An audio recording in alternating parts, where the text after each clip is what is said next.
Good afternoon fifth class students. मैं आपकी SST teacher रजनीनंदा।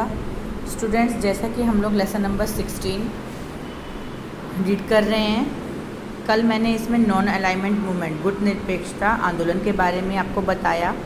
इस आंदोलन की शुरुआत मार्शल टीटो, नासिर और हमारे इंडिया के जवाहरलाल नेहरू जी ने की थी। Main objective of the NAM, इसकी शॉर्ट फॉर्म है नॉन अलाइनमेंट मूवमेंट की नैम, NAM। इसके मेन ऑब्जेक्टिव क्या थे, उद्देश्य क्या थे? टू मेंटेन पीस, शांति बनाए रखना। To solve problems of poverty, ignorance and diseases, गरीबी, अज्ञानता और बीमारियों की समाधान करना। To keep a distance from the military alliances, military alliances सैन्य गठबंधन, ठीक है, सैन्य गठबंधन जब दो या दो से अधिक कई सेनाएं मिलकर एक हो जाती हैं तो उन सबसे दूरी बनाए रखना। To keep close terms of friendship with all countries, सभी देशों के साथ मित्रतापूर्वक रिश्ते बनाना, ठीक है, या मित्रता बनाए रखना। To help each other in trade and commerce, व्यापार और वाणिज्य में एक दूसरे की मदद करना। To take up programs for the welfare of the people, लोगों के स्वास्थ्य के लिए या उनके अच्छे के लिए प्रोग्राम करना, काम करना, उन स्टेप उठाना।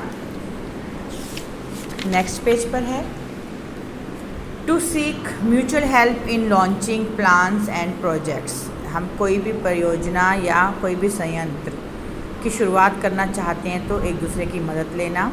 To have friendship with the USA as well as Russia, USA और रशिया दोनों के साथ दोस्ती बनाए रखना, दोनों की मदद लेना। यद्यपि the first meeting of the NAM was attended by only 25 member, यद्यपि जो नैम की पहली मीटिंग बैठक हुई थी उन्हें केवल 25 सदस्यों ने ही अटेंड किया था, उसमें केवल 25 ही सदस्य थे।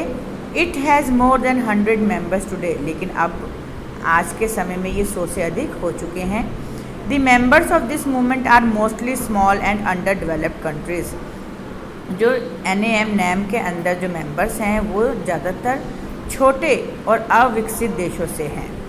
The voice of the members of the non aligned movement is now heard by the United Nations, in members की आवाज़, इस आंदोलन में जो मेंबर हैं, सदस्य हैं, उनकी आवाज़ अब यूनाइटेड नेशन के द्वारा, संयुक्त राष्ट्र के द्वारा सुनी गई। This is the greatest contribution of India to the world, ये इंडिया के द्वारा संसार में एक बहुत बड़ा योगदान था। The NAM is now a powerful group advocating and working for disarmament and peace. NAM जो है, इसने ये एक बहुत ही शक्तिशाली समूह है। एडवोकेटिंग मतलब आप कह सकते हैं कि वकालत में, वकालत and working for disarmament and peace, शांति और निरस्त्रीकरण, जिनके पास अस्त्र ना रहें, अस्त्रों से रहित कर देने के लिए और शांति बनाए रखने के लिए काम कर रही है ये आंदोलन। NAM countries are trying to reduce nuclear weapons, जो विस्फोटक या परमाणु बम हैं उनको कम करना, देशों में उनको कम करने की कोशिश कर रहे हैं कि वो लोग ना बना सकें, ज़्यादा न्यूक्लियर बम ना हो या कुछ विस्फोटक पदार्थ ना हो। Non alignment has now become a movement for world peace, progress and development, जो ये गुट निरपेक्षता है, इसके द्वारा हम लोग संसार में शांति, प्रगति और विकास का डेवलप कर सके हैं, इस प्रक्रिया को चला सके हैं। Trade and commerce has developed among them, व्यापार और वाणिज्य का भी इनके द्वारा विस्तार हुआ है। They are fearlessly protesting against the piling up the deadly weapons, जो डेडली वेपन्स हैं, खतरनाक हथियार हैं, पाइलिंग अप का मतलब होता है जमा करना, उनको जमा करने के खिलाफ भी हम इन नैम के जो सदस्य हैं, मेंबर्स हैं, उन्होंने इनके विरोध में भी आवाज़ उठाई, इनका भी विरोध किया। निडर होके, बिना किसी डर के जो खतरनाक हथियार जमा करते हैं उनके खिलाफ भी इस आंदोलन में आवाज़ उठाई गई। The non aligned movement is becoming stronger day by day, जो गुट निरपेक्षता आंदोलन है ये दिन प्रतिदिन मजबूत होता गया, स्ट्रॉन्ग होता गया।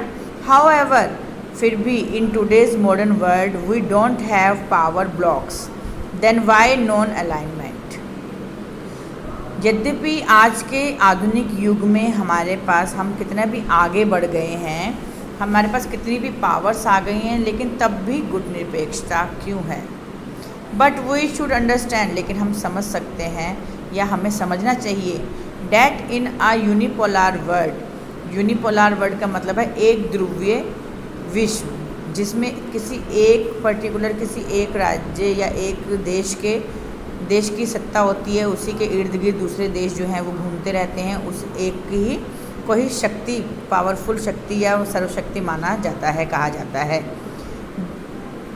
दिस नेशन इन राष्ट्रों में and their free voices are a great relevance, और उनकी आवाज़ को हम लोग, रेलिवेंस का मतलब है आप कह सकते हैं, तो इसमें हम कह सकते हैं कि ये जो नॉन अलाइनमेंट मूवमेंट है, इनके आवाज़ में भी एक योग्यता है, एक प्रासंगिकता है, जिसके कारण ये सभी राष्ट्र जो हैं वो वर्ल्ड में एक ध्रुवीय विश्व बन सके हैं। ठीक है, तो ये हमारा लेसन था। अब आपका होमवर्क क्या है? क्वेश्चन नंबर है C, pick out the correct answer from the grid according to the example given. ये हमें ये ग्रिड दी हुई है एक, इसके अंदर आपको एक एग्जाम्पल भी दे दिया है, करके दिखाया गया है। प्रेसिडेंट डार्क येलो कलर से जो शो किया गया है, तो इसी तरह से इसके आंसर, इस ग्रिड के अंदर आंसर हैं फिलअप्स के, जिन्हें आपको इनमें फिल करना है, तो आप इन्हें ट्राई करिएगा, इन्हें फिल करिएगा। नेक्स्ट क्लास में हम इसके बारे में डिस्कस करेंगे। Okay, thank you.